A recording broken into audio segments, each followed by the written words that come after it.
In this video, I'm going to show you how to solve the famous maths puzzle called the Tower of Hanoi. Rumour has it there is a temple in Hanoi where priests ceremoniously move hexagonal discs between three posts as part of a religious act. When moving the discs, the priests can only move one disc at a time. They are not allowed to put a larger disc on top of a smaller disc in case the smaller disc breaks. And the priests can only move a disc that is at the top of a post. The image shows a problem with 6 discs and 3 posts. The tower in the Hanoi temple features 64 discs, all on one post.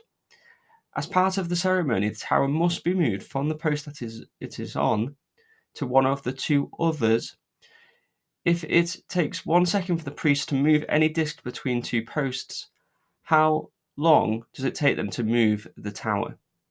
Okay, so the puzzle here seems complicated, but the best way to solve it is to start with the tower being zero height, and then move to 1 height, and then move to 2 height, and then move to 3 height, and move those towers of these incrementally increasing towers to see what the sequence is in the numbers. So let's have a go. So what we're going to say is we're going to say that n is equal to the number of discs in the tower, and we're going to first start with 0. So we're going to say there are 0 discs in the tower, and obviously if there is 0 discs in the tower, it's only going to take 0 moves of the discs to move the tower, because we haven't got a tower to begin with. Now if the tower is 1 disc big, and we have 3 posts, I'm going to represent each disc as a number.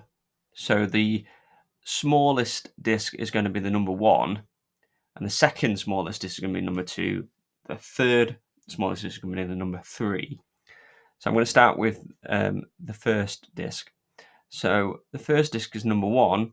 Now to just move this 1 disc, we just have to move it 1 time. So what I'm going to cross it out and then move it to the other post.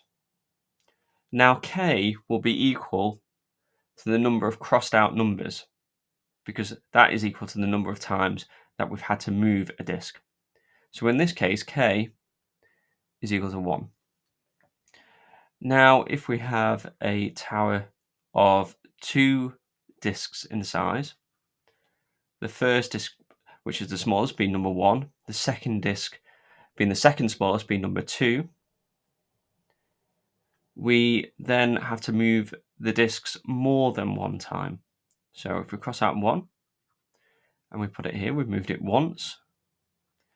Now we must move disc number 2 over to this post, and then we must move the smallest disc number 1 once more to put it back on top of number 1. So now we have the tower on a new post. So if we count the number of crossed out numbers, we've got 1, 2, 3. That means that k in this case is equal to 3. Now if we have the tower being 3 discs big, we can do the same again. So we can draw 3 lines for the number of posts, and we can have the numbers 1, where 1 is the smallest disc, 2, which is the middle disc, and 3, which is the largest disc. So first we're going to move the number 1, then we're going to move the disc number 2, and then we're going to move number 1 again, and then we're going to move disc number 3, and we will then move disc number 1, then disc number 2, and then disc number 1. So you can see in this case, k is equal to 1, 2, 3, 4, 5, 6, 7. So k is equal to 7. Now we're going to do n equal to 4. So we're going to have a tower of 4 discs big.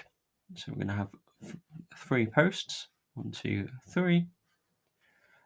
So then we're going to have 1 for the smallest disc, 2 for the second smallest disc, 3 for the third smallest disc, and 4 for the fourth smallest disc. So we're going to move number 1 first, then number 2, and then we're going to move number 1, number 3,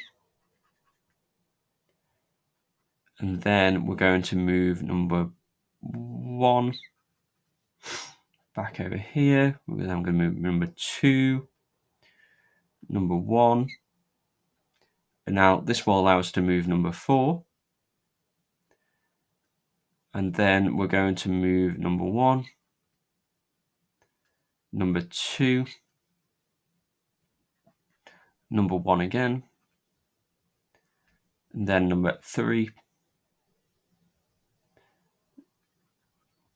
and then number 1, and then number 2, and then number 1. So the number of moves that we've had to make is 1, 2, 3, 4, 5, 6, 7, 8, 9, 10, 11, 12, 13, 14, 15. So K is equal to 15. And if we wanted to, if we really wanted to, we could keep doing this all the way up to N is equal to 64, and we would find what K is. But what we can do is we can look at the sequence that we've formed so far and try to make a formula to see how the K increases with N.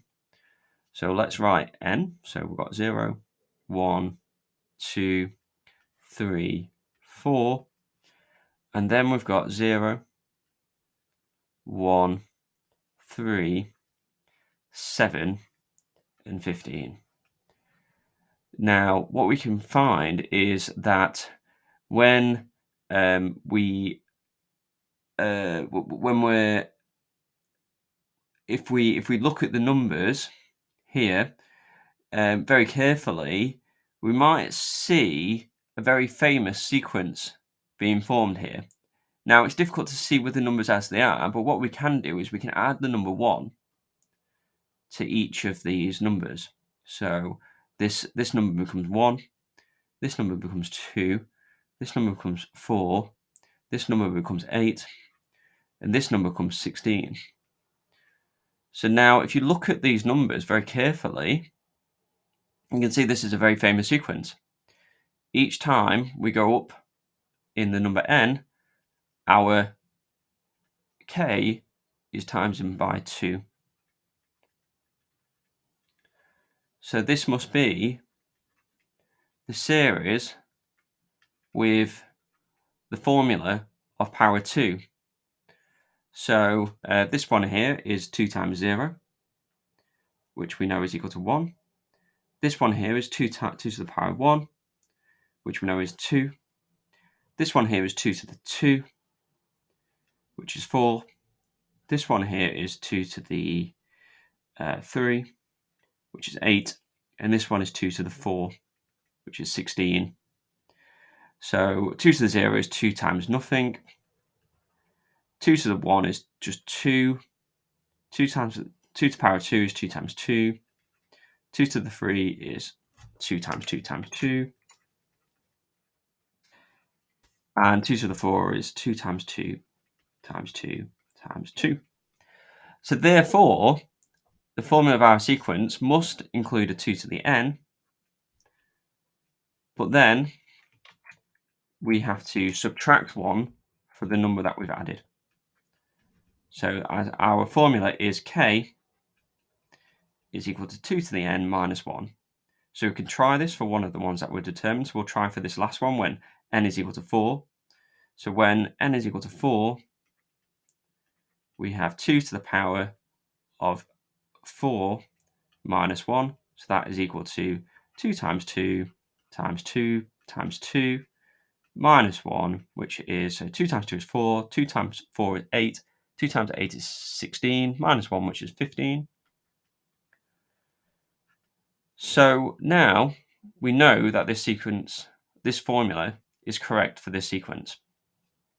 So the question asks us, what is the k, or the number of moves of the disks, when n is 64? So we can substitute that into our equation. So k is equal to 2 to the 64 minus 1. Now if we enter this into our calculator, we get 2 to the power of 64 minus 1, which is a very, very large number. It's 1.844 ...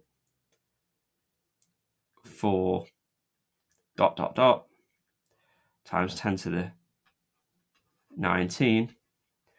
And we know that it takes 1 second for the priest to move any disc between the two posts. So that means it takes the same amount of seconds to move the tower when it is 64 discs big. Now, to work this out in hours, we need to divide by 60 and then divide by 60 again. So the number of hours would be 5.124 ... times 10 to the 15. And then there are 24 hours in a day, so to work out the number of days, we divide this number by 24. So that means it takes 2.135 ... times 10 to the 14 days.